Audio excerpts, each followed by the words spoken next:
Hi friends.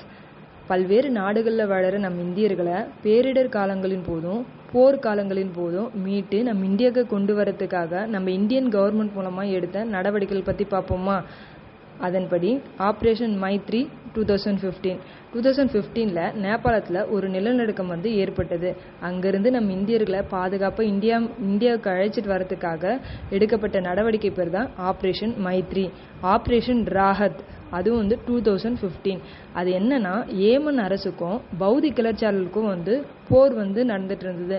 அந்த போர்னால பாதுகாப்பு இல்லாத சூழ்நிலை ஏற்பட்டதுனால அங்கிருந்து நம்ம இந்தியர்களை மீட்டு இந்தியாவுக்கு கூட்டு வந்துட்டாங்க.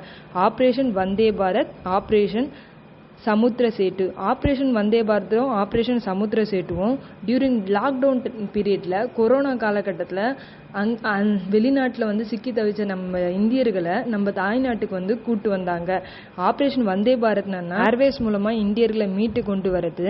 ஆப்ரேஷன் சமுத்திர சேட்டு கடற்படை மூலமா, அதாவது நேவி மூலமா இந்தியர்களை மீட்டு கொண்டு வரது பேர் தான் ஆப்ரேஷன் சமுத்திர சேட்டு. ஆப்ரேஷன் தேவி சக்தி 2021 ஆப்கானிஸ்தானில் தாலிபான்களோட ஆக்கிரமிப்பு அதிகமாக இருந்தது. அந்த இடத்துல பாதுகாப்பு இல்லாததுனால இந்தியர்களை அங்கிருந்து மீட்டு வந்த நடவடிக்கைக்கு பேர் தான் ஆப்ரேஷன் தேவி சக்தி.